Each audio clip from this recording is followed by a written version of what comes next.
आज का वीडियो मैं स्पेशली सोनू सूद जी के लिए डाल रही हूँ। अगर आप लोग मेरे विचारों से रखोगे तो वीडियो को लाइक करना, चैनल को सब्सक्राइब करना और घंटे आइकन को प्रेस कर लेना आने वाली वीडियोस की जानकारी।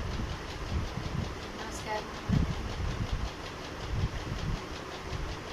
जब इंसान अच्छा काम करता है ना, दुनिया से रहती है। लॉकडाउन के अंदर सोनू सूद जी ने जो काम किया, महामानवता का पर्दे पे खलनायक की भूमिका निभाने वाले सोनू सूद हकीकत ज़िंदगी में वाकई महानता मानवता के महानायक को बन गए थे। मजदूरों के दर्द को उन्होंने शिद्दत से महसूस किया और सिर्फ महसूस ही नहीं किया, जब महसूस किया तभी उन्होंने उनके लिए काम किया। हर एक मजदूर को उनके जैसा बन के उनके कि मैं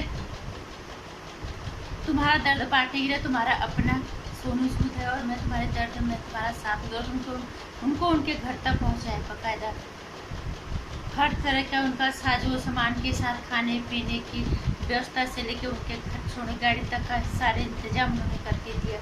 हर और काबिल तारीफ था, उसकी कोई मिसाल नहीं है। जब उस बॉलीवुड में सोनू सूद के अलावा कोई एक भी बंदा ऐसा नहीं जिसने इस हद तक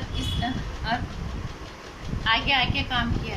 और सबसे बड़ी चीज़ यह है कि वहाँ ऐसा नहीं कि सोनू सूद से बड़े बड़े जो अपने आप को पर्दे के शहंशाह बादशाह पता नहीं क्या क्या बोलते हैं, हम ही लोगों ने उन्हें नाम दे रखा है, वो उन्होंने इनकी तकलीफ़ों को महसूस तक नहीं किया, थोड़ा बहुत किया। लेकिन सोनू सूद ने ज़मीन पे आके जो काम किया, सिर्फ बोलने तक ही नहीं रखा उन्होंने। लोगों ने ट्वीट कर दिया या कुछ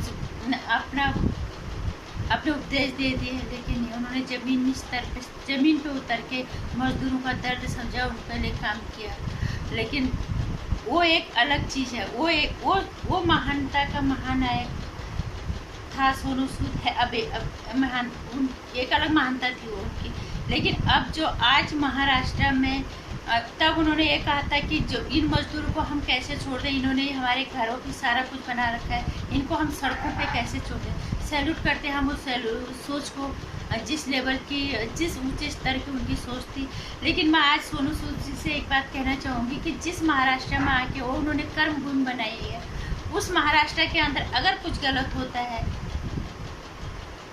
मैं ये नहीं कह रही कि आप राजनीतिक पार्टियों की तरफ से कुछ बात करो, व्यक्तिगत तौर पे आपको उस महाराष्ट्र के में जो भी गतिविधियाँ आज हो रही हैं वहाँ पे क्या आपको बोलने का अधिकार नहीं है? आपका फर्ज नहीं बनता, आपका दायित्व तो नहीं बनता, आपका कर्तव्य नहीं बनता वहाँ पे बोलने का। चाहे आपने मजदूरों का दर्द महसूस किया, आपने काम किया, हम धन्य करते हैं आपके माओं को जिन्होंने आपको जन्म दिया, हम सैल्यूट करते हैं आपकी सोच को। लेकिन मैं आपके साथ ही साथ आपको ये कहना चाहूँगी कि जिस तरह की केसेज आप महाराष्ट्र में हो रहे हैं, कंगना रनौत ने सुशांत सिंह राजपूत के लिए उन्होंने आवाज़ उठाई, आपको पता है। और आप सुशांत सिंह राजपूत तो उसी फिल्मी बिरादरी के हो के आपने सुशांत सिंह राजपूत के लिए आवाज़ नहीं उठाई, सीबीआई के लिए आपने कोई मांग क्यों नहीं की? ये सवाल हमेशा बना रहेगा। जो इंसान अगर एक मसीहा बन के लोगों के लिए उभरता है तो वो सबके लिए एक जैसे होता है, उसकी सोच नहीं बदलती। ये दोहरा चरित्र क्यों?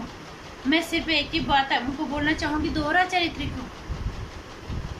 क्या सुशांत सिंह राजपूत इंसान नहीं था और किसी घर का बेटा नहीं था? उसको जिस तरह से उसके साथ गलत हुआ उस मुंबई में, उसकी हत्या को आत्महत्या का नाम दे दिया गया। आपने सीबीआई के लिए मांग नहीं की। कंगना रनौत के साथ इतना कुछ गलत हुआ, जिस लड़की ने मुखर होकर सबसे पहले आके इस चीज़ को उठाया कि वो बंदा आत्महत्या नहीं कर सकता, उसकी वजह से इतना बड़ा बवाल आज हुआ है। आज ये बात यहाँ तक आ गई है, क्या क्या नहीं खुल गया। मुंबई वालों की पोल अच्छी तरह खुल गई। क्या आपका दायित्व नहीं बनता कि आप यहाँ हो रही गतिविधियों के खिलाफ कुछ बोलो? अगर इंसान महानता के काम करता है तो फिर वो हर जगह महानता दिखाता है, हर जगह अपनी अच्छी सोच को सामने रखता है। आप किसी राजनीतिक पार्टी के उसमें मत आओ, किसी पॉलिटिक्स से नहीं कह रहे हम तुम उस पार्टी की तरफ से बात करो। उस पर एक मानवता के नाते, एक इंसान के नाते जो वहाँ पे हो रहा है, क्या महाराष्ट्र सरकार ने कंगना रनौत के साथ सही किया? बीएमसी ने उनका घर बिना नोटिस के 24 घंटे का अंदर नोटिस देके उसका घर तुड़वा दिया। क्यों? जबकि वो उस सिटी में थी भी नहीं। उसके बाद भी जिस तरह की गाली गलौज कंगना रनौत को कर दी, क्या ये हमारे भारत देश का कल्चर है? एक लड़की को खुलेआम आप गाली दे रहे हो, उसको दुनिया भर की धमकियां दी जा रही है, आप चुप रहते हो। ड्रग जैसा इतना बड़ा स्कैंडल, आज बॉलीवुड के स्टार भाग रहे हैं इधर उधर, सब अपने आप को बचाने में भाग रहे हैं। क्या यहाँ पे आपका दायित्व नहीं बनता कि आप इस ड्रग्स के खिलाफ कुछ बोलो?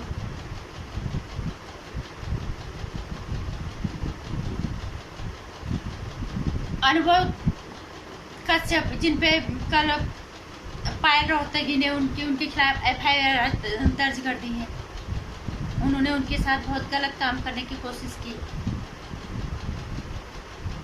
क्या आपका दायित्व नहीं बनता? क्या पायल घोष जैसी लड़कियां या कंगना रनौत जैसी लड़कियां क्या आपकी बहनें नहीं है? आपकी माँ बेटियां नहीं है क्या? उनके लिए भी तो आपका फर्ज बनता है कि उनके साथ कुछ गलत ना हो। उनके साथ यहाँ पे तो आपको सिर्फ अपनी आवाज उठानी है, लेकिन आपने आवाज नहीं उठाई। आपने मजदूरों के लिए अच्छा काम किया, हमने दिल से सराहा।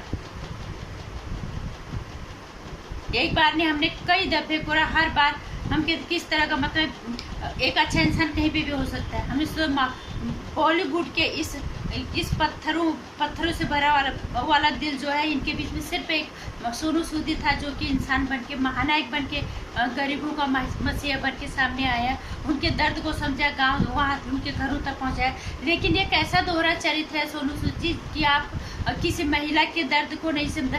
दर्द तो सबका एक जैसी है, तकलीफ सबकी एक जैसी होती है, अलग अलग तरह, बस चीजें हैं कि वो अलग अलग होती है, जरा परिस्थितियाँ अलग होती है। उनकी परिस्थिति वो थी और यहाँ पे परिस्थिति, एक लड़की किसी के लिए इंसाफ मांग रही है, उसको गाली गलौज पड़ती है, उसके साथ कई तरह की उसको धमकियाँ दी जाती हैं। महाराष्ट्र सरकार, जिस सरकार को हम चुन के भेजते हैं अपनी सुरक्षा के लिए, वो सरकार जो है धमकियाँ देती है। और दूसरी चीज, पायल घोष, क्या कोई लड़की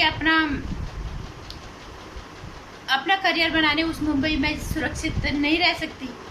क्या किसी प्रोड्यूसर डायरेक्टर के पास जाएगी? क्या उसके साथ गलत काम किया जाएगा? इस पे आप आवाज नहीं उठाते, आप कहीं पे भी आवाज नहीं उठाते। इतना कुछ हो गया महाराष्ट्र के अंदर, लेकिन आप कहीं पे भी आवाज नहीं उठाते। ऐसा क्यों? इस तरह का दोहरा चरित्र क्यों? ये दोहरा व्यक्तित्व क्यों? या आपको ये लग रहा है कि अगर मैंने बोल दिया तो क्या मुझे शायद मुंबई में फिल्मों में काम नहीं मिलेगा? लेकिन एक चीज़ और भी है, मैंने आपका एक इंटरव्यू सुना था कहीं पे कि आपने ये बोला था कि आप अपना फिल्मों में काम करने का मन नहीं करता। मैं सिर्फ एक ही बात कहना चाहूँगी, ये दोहरा चरित्र क्यों? अच्छा इंसान जो है, जो मानवता दिखाता है, वो हर स्तर पे दिखाता है, हर तरह की मानवता में वो इस समस्या में लोगों के सामने खड़ा होता है। और समस्याएं सबकी होती है, वो स्तर अलग होता है, थोड़ा परिस्थितियाँ अलग होती हैं। कंगना रनौत घर से बाहर, अपने घर से बाहर रह रही है, वो मुंबई जैसी शहर में एक ऐसे इंसान के लिए आवाज़ उठा रही जो उसका भी कुछ नहीं लगता, जो आपका भी कुछ नहीं लगता। इंसानियत के नाते उसने आवाज़ उठाई तो आपको भी साथ दे, आपने वहाँ पे साथ नहीं दिया, आपने CBI के लिए मांग नहीं की। आज इतना कुछ ड्रग मामले में इतना कुछ हो गया और आपने एक भी कहीं पे अपना बयान अभी तक नहीं दिया कि ये गलत हो रहा है मुंबई में। अच्छा इंसान अपनी अच्छाई हर जगह दिखाता है, हर स्तर पे दिखाता है। मैं आपको यही कहना चाहूँगी कि इस तरह से स्वार्थ से भरा हुआ दोहरा चरित्र सवाल तो पैदा करता है। जहाँ आप एक तरफ बोलते हो कि मुझे फिल्में करने का मन नहीं करता, तो आपको किस चीज़ का डर है? आप अगर अच्छे काम करने के लिए आगे आओगे तो पूरी दुनिया आपके साथ खड़ी हो जाएगी। क्या महाराष्ट्र में जिन महिलाओं के साथ गलत हो रहा है, कि आपके माँ बहनों की तरह वो नहीं है? जैसे आपने मजदूरों की मदद की, उनके दर्द को समझा, आप क्या इनकी परेशानी को नहीं समझ सकते? जो ड्रग की खेती ये बॉलीवुड तैयार करा हमारे देश के लिए, हमारे देश की पीढ़ी के लिए। अभी तो छोड़ो, आप भी अच्छे से जानते हो कि हमारे आने वाले हर पीढ़ी, हर तबके आज तो समझदार हो गए, लेकिन फिर भी एक युवा वर्ग इनका अनुसरण करता है। क्या उस अनुसरण के उस युवा वर्ग के लिए आप ड्रग्स की खेती तैयार करवाना चाहोगे हमारे देश के लिए? क्या यहाँ पे आपकी कोई जिम्मेदारी नहीं बनती? अफसोस है आप पे। मैं बहुत ही यहाँ पे बहुत ज़्यादा अफसोस है। इस तरह का स्वार्थ से भरा दोहरा चरित्र वाकई में सवाल भी खड़ा करता है, अफसोस भी होता है। समझ में नहीं आता वो सोनू सूद कौन था जिसने मजदूर के दर्द को समझा ही नहीं, उनके दर्द को कम भी किया, मरहम लगाया बहुत अपना समझ के। लेकिन वही सोनू सूद आज उस महाराष्ट्र में जहाँ पे उनकी कर्म भूमि है, यहाँ इतना कुछ हो रहा है, वो कुछ नहीं बोलते, न किसी महिला के लिए, न ड्रग्स जैसे मामले में, और न किसी भी मामले पे और नहीं बोलते। तो ये वाकई में सवाल पैदा करता है, ये बहुत बड़ा और ये हम लोगों की भी आप संशय में डालता है कि इस तरह का चरित्र